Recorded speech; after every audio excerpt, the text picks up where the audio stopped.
ಹುಬ್ಬಳ್ಳಿಯಲ್ಲಿ ಯುವತಿಯ ಮರ್ಯಾದ ಹತ್ಯೆ ಪ್ರಕರಣ, ಯುವತಿಯ ಕೊಲೆಯ ಭೀಕರತೆ ಬಿಚ್ಚಿಡ್ತಾ ಇದೆ ರಕ್ತದ ಕಲೆಗೆ. ಮಾನ್ಯ ಇದ್ದ ಮನೆಗೆ ನುಗ್ಗಿ ಕೊಲೆ ಮಾಡಿದ್ದ ಹಂತಕರು, ಮನೆ ಮುಂದಿನ ಸಿಸಿ ಕ್ಯಾಮೆರಾವನ್ನು ಧ್ವಂಸ ಮಾಡಿದ್ರು ಹಂತಕರು. ಬೇಕು ಅಂತಾನೆ ಮಾಡಿದ್ರು, ಗೊತ್ತಾಗಬಾರ್ದು ಹೇಗೆ ಭೀಕರತೆ ಮೆರೆದಿದ್ದೀವಿ ಅನ್ನೋದು ಪ್ರಪಂಚಕ್ಕೆ ಗೊತ್ತಾಗಬಾರ್ದು ಅಂತ ಈ ಕೆಲಸ ಮಾಡಿದ್ದಾರೆ.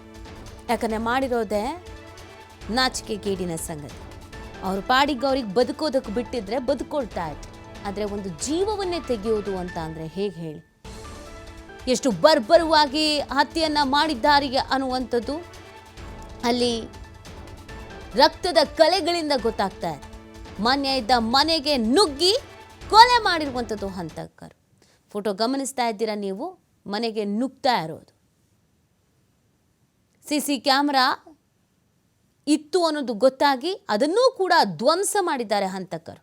ಯಾರಿಗೂ ಗೊತ್ತಾಗಬಾರ್ದು, ಸಾಕ್ಷಿ ಅನ್ನೋದು ಸಿಗಬಾರ್ದು, ಇಷ್ಟು ಭೀಕರವಾಗಿ ನಾವು ಮೃಗಗಳ ರೀತಿ ವರ್ತಿಸಿದ್ದೀವಿ ಅಂತ.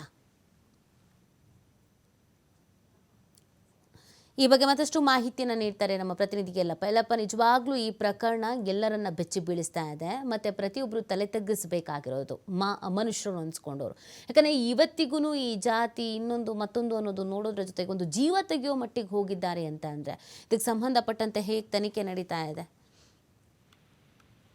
ನೀತಿ ಮಾನ್ಯ ಮತ್ತು ವಿವೇಕಾನಂದ ಹಲವು ವರ್ಷಗಳಿಂದ ಇಲ್ಲಿ ಅಂತಂದ್ರೆ ಪ್ರೀತಿ ಮಾಡ್ತಾರೆ. ಈ ಪ್ರೀತಿ ಇಲ್ಲಿ ಅಂತಂದ್ರೆ ಕಳೆದ ಮೇ ತಿಂಗಳಲ್ಲಿ ದಾಂಪತ್ಯ ಜೀವನಕ್ಕೆ ಕಾಲಿಡ್ತಾರೆ. ಎರಡೂ ಕುಟುಂಬ ಇಲ್ಲಿ ಅಂತಾರೆ, ಮಾನ್ಯಳ ಕುಟುಂಬ ಇರ್ಬೋದು ಮತ್ತು ವಿವೇಕಾನಂದ ಕುಟುಂಬ ಈ ಒಂದು ಮದುವೆಗೆ ನಿರಾಕರಿಸ್ತಾರೆ. ಕುಟುಂಬಸ್ಥರನ್ನ ವಿರೋಧಿಸಿ ಇಲ್ಲಿದ್ರೆ ದಾಂಪತ್ಯ ಜೀವನಕ್ಕೆ ಕಾಲಿಟ್ಟು ಹುಬ್ಬಳ್ಳಿಯ ಒಂದು ಸಬ್ ರಿಜಿಸ್ಟರ್ನಲ್ಲಿ ಇಬ್ಬರು ಸಹ ಇಲ್ಲಿ ಅಂತಾರೆ ಮದುವೆ ಆಗ್ತಾರೆ. ಮದುವೆ ಆದ ನಂತರ ಇವರು ಊರಿಗೆ ಬರದೆ ಇಲ್ಲಿ ಅಂತಂದ್ರೆ ಇದೇ ಒಂದು ಪಕ್ಕದ ಜಿಲ್ಲೆ ಇರುವಂತಹ ಹಾವೇರಿಯಲ್ಲಿ ಹೋಗಿ ನೆಲೆಸಿರ್ತಾರೆ. ಮೊನ್ನೆ ಇದೇ 8ರಂದು ಇಲ್ಲಿ ಅಂದ್ರೆ ಕುಟುಂಬ ಸಮೇತವಾಗಿ ಇಬ್ರು ಇಲ್ಲಿ ಅಂತಂದ್ರೆ ಇದೇ ಒಂದು ಏನು ಹುಬ್ಬಳ್ಳಿ ತಾಲೂಕಿನ ಒಂದು ಇನಾಮ್ ಇರಾಪುರ ಅನ್ನುವಂತ ಒಂದು ಗ್ರಾಮ, ಈ ಒಂದು ಗ್ರಾಮಕ್ಕೆ ಬರ್ತಾರೆ. ಗ್ರಾಮಕ್ಕೆ ಬಂದಂತಹ ನಂತರ ಇಲ್ಲಿ ಅಂತಂದ್ರೆ ಇನ್ನೊಂದು ಕಡೆ ಅಂತಂದ್ರೆ ಏನು ಮಾನ್ಯ ಹೇಳ್ತಾಳೆ, ಮಾನ್ಯ 7 ತಿಂಗಳ ಗರ್ಭಿಣಿ ಇಲ್ಲಿ ಅಂತಾರೆ. ಮೇದಲ್ಲಿ ಮದುವೆ ಆಗ್ತಾಳೆ. ಮದುವೆ ಆದ ನಂತರ ಈಗ 7 ತಿಂಗಳ ಗರ್ಭಿಣಿ ಆಗಿರ್ತಾಳೆ. ಆದ್ರೆ ಕುಟುಂಬಸ್ಥರು ಇಲ್ಲಿ ಅಂತಂದ್ರೆ ಅವರು ಚೆನ್ನಾಗಿ ಇರ್ಲಿ ಅಂತ ಆದ್ರೆ ಇಲ್ಲಿ ಆಶೀರ್ವಾದ ಮಾಡಬೇಕಾಗಿತ್ತು. ಆದ್ರೆ ಏನು ಇಲ್ಲಿ ಪಾಟೀಲ್ ಕುಟುಂಬ ಏನಿದೆ, ಪ್ರಕಾಶ್ ಕೂಡ ಕೂಡ ಮತ್ತು ಅರುಣ್ ಎನ್ನುವರು ಇಲ್ಲಿ ಅಂದ್ರೆ ನಿನ್ನೆ ಹೊಂಚು ಹಾಕಿರ್ತಾರೆ. ಮತ್ತು ಈ ಮುಂಚೆನೂ ಸಹ ಇಲ್ಲಿ ಅಂತಾರೆ ಪ್ರಾರಂಭದಲ್ಲಿ ಯಾವಾಗ ಇವರು ಮದುವೆ ಆಗ್ತಾರೆ, ಮದುವೆ ಆದಂತಹ ಸಮಯದಲ್ಲೂ ಸಹ ಇಲ್ಲಿ ಅಂದ್ರೆ ಎರಡೂ ಕುಟುಂಬಗಳು ಇದಕ್ಕೆ ಅಂತಾರೆ ವಿರೋಧವನ್ನ ವ್ಯಕ್ತಪಡಿಸ್ತಾರೆ. ವಿರೋಧವನ್ನ ವ್ಯಕ್ತಪಡಿಸಿದಾಗ ಇಲ್ಲಿ ಅಂತಾರೆ ಪೊಲೀಸರ ಒಂದು ಮಧ್ಯಸ್ಥಿಕೆಯಲ್ಲಿ ಮತ್ತು ತಹಸೀಲ್ದಾರ್ ಇಲ್ಲಿ ಅಂತಾರೆ ರಾಜಿ ಪಂಚಾಯತಿ ಮಾಡ್ತಾರೆ. ಯಾಕಂದ್ರೆ ಇಬ್ರು ಸಹ ಇಲ್ಲಿ ಅಂದ್ರೆ ಮೇಜರ್ ಆಗಿರೋದ್ರಿಂದ ಒಂದು ರಾಜಿ ಪಂಚಾಯತಿ ಮಾಡ್ತಾರೆ. ರಾಜಿ ಪಂಚಾಯತಿ ಆಗಿದ್ರೆ ಅವರಿಬ್ರು ಹಾವೇರಿಯಲ್ಲಿ ನೆಲೆಸಿರ್ತಾರೆ. ಯಾವಾಗ ಇಲ್ಲಿ 8ನೇ ತಾರೀಕಿಗೆ ಏನು ಇದು ಯಾವಾಗ ಈ ಊರಿಗೆ ಬರ್ತಾರೆ, ಊರಿಗೆ ಬಂದಂತಹ ಸಮಯದಲ್ಲೂ ಸಹ ಇಲ್ಲಿ ಅಂದ್ರೆ ತಂಟೆ ತಕರಾರು ಬರ್ತವೆ. ಮತ್ತು ಪೊಲೀಸರು ಎರಡೂ ಕುಟುಂಬಗಳನ್ನ ಸರಿಸಿ ಇಲ್ಲಿ ಅಂತಾರೆ ಇಬ್ಬರಿಗೂ ಸಹ ಬುದ್ಧಿ ಮಾತಿ ಹೇಳುವಂತಹ ಕೆಲಸವನ್ನ ಮಾಡ್ತಾರೆ. ಆದ್ರೆ ಇಲ್ಲಿ ಏನು ಪ್ರಕಾಶ್ ಗೌಡ ಇರ್ತಾನೆ, ಮಾನವ ತಂದೆ ಪ್ರಕಾಶ್ ಗೌಡ ಇಲ್ಲಿ ಅಂತಂದ್ರೆ ಒಳಗಡೆ ಇಲ್ಲಿ ಅಂತಂದ್ರೆ ಕೆಂಡ ಕಾರ್ತಿರ್ತಾನೆ. ಮತ್ತೆ ಏನಾದ್ರೂ ಮಾಡಿ ಇಲ್ಲಿ ಅಂದ್ರೆ ಮಾನ್ಯಳನ್ನ ಮುಗಿಸೇ ಬಿಡಬೇಕು ಮತ್ತು ಅತ್ಯಂತ ವಿವೇಕಾನಂದನೂ ಸಹ ಇಲ್ಲಿ ಅಂದ್ರೆ ಮುಗಿಸೇ ಬಿಡಬೇಕು ಅಂತೇಳಿ ಎಲ್ಲ ರೀತಿಯಾದಂತಹ ಒಂದು ಪ್ಲಾನ್ ಅನ್ನ ಮಾಡ್ತಾರೆ. ಅದೇ ರೀತಿಯಾಗಿ ನಿನ್ನೆ ಸಾಯಂಕಾಲ ಇಲ್ಲಿ ಒಂದು ಎಲ್ಲಿ ಏನು ಮಾನ್ಯಳ ಏನು ಗಂಡರ ಮನೆ ಇದೆ, ವಿವೇಕಾನಂದ ಮನೆ ಏನಿದೆ ಆ ಮನೆಗೆ ಬರ್ತಾರೆ. ಮನೆಗೆ ಬಂದಂತಹ ಸಮಯದಲ್ಲಿ 5:30 ಸುಮಾರಿಗೆ ಮನೆಯ ಮುಂದೆ ಹಾಕಿರುವಂತಹ ಸಿಸಿಟಿವಿ ಸಿಸಿಟಿವಿ ಕ್ಯಾಮ್ರಾಗಳನ್ನ ಅಳವಡಿಕೆ ಮಾಡ್ತಾರೆ. ಅವುಗಳನ್ನು ಸಹ ಇಲ್ಲಿ ಅಂತಾರೆ ಒಡೆದು ಏಕಾಏಕಿ ಮನೆಗೆ ನುಗ್ಗಿ ಮಾಡ್ತಾರೆ. ಅವುಗಳನ್ನು ಸಹ ಇಲ್ಲಿ ಅಂತಾರೆ ಒಡೆದು ಏಕಾಏಕಿ ಮನೆಗೆ ನುಗ್ಗಿ 5ಕ್ಕೂ ಹೆಚ್ಚು ಜನರ ಮೇಲೆ ಅಂತಾರೆ ಮನಸೋ ಇಚ್ಛೆ ಹಲ್ಲೆ ಮಾಡ್ತಾರೆ. ಅವರು ಮುಂಚಿತವಾಗಿ ಪ್ಲಾನ್ ಅನ್ನ ಮಾಡಿಕೊಂಡು ಇಲ್ಲಿ ಕಬ್ಬಿಣದ ರಾಡು ಜೊತೆಗೆ ಇಲ್ಲಿ ಅಂತಾರೆ ಕೊಡಲಿಯನ್ನ ತೆಗೆದುಕೊಂಡು ಬಂದಿರ್ತಾರೆ. ಮಾನ್ಯ ಇಲ್ಲಿ ಅಂತಾರೆ ಮನೆ ಒಳಗಡೆ ಇರ್ತಾಳೆ. ನಾನು ಮನೆ ಮುಂದ್ಗಡೆ ಏನು ಘಟನೆ ನಡೆದಂತಹ ಜಾಗದಲ್ಲಿದ್ದೀನಿ, ಇದೇ ಒಂದು ಜಾಗದಲ್ಲಿ ಆ ಮಾನ್ಯ ಇಲ್ಲಿ ಅಂದ್ರೆ ಮನೆ ಒಳಗಡೆ ಇರ್ತಾರೆ. ಒಳಗಡೆ ಕರೆದುಕೊಂಡು ಬಂದು ಇಲ್ಲಿ ಅಂದ್ರೆ ಇದೇ ಏನು ಟ್ರ್ಯಾಕ್ಟರ್ ನಿಂತಿದೆ, ಟ್ರ್ಯಾಕ್ಟರ್ ಪಕ್ಕದನೇ ಇಲ್ಲಿ ಅಂತಂದ್ರೆ ಇಲ್ಲೇ ಅವಳಿಗೆ ಮೇಲೆ ಅಂದ್ರೆ ಮನಸೋ ಇಚ್ಛೆ ಹಲ್ಲೆ ಮಾಡ್ತಾರೆ. ಯಾಕಂದ್ರೆ ಇಲ್ಲಿ ಬಿದ್ದಂತಹ ರಕ್ತದ ಕಲೆಗಳೇ ಇಲ್ಲಿ ಅಂದ್ರೆ ಕೊಲೆಯ ಭೀಕರತೆಯನ್ನ ಇಲ್ಲಿ ಅಂದ್ರೆ ಬಿಚ್ಚಿರ್ತವೆ.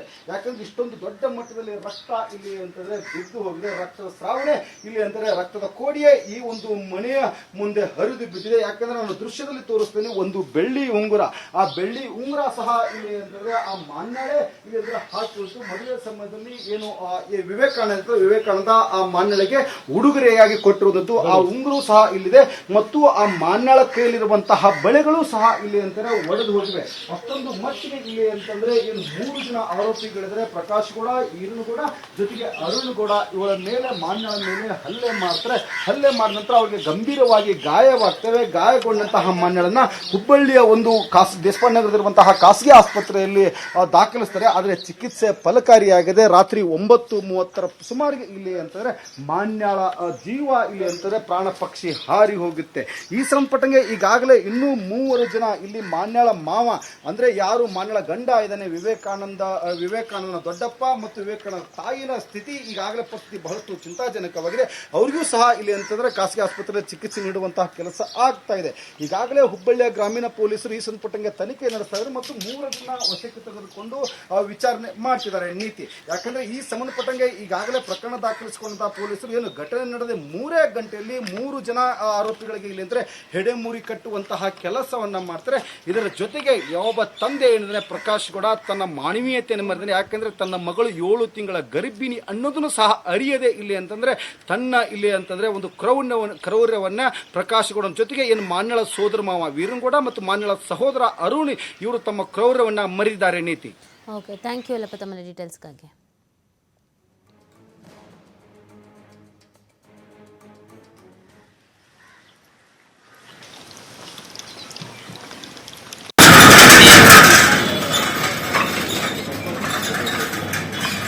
ಸಂತೋಷ ಸಂತೋಷ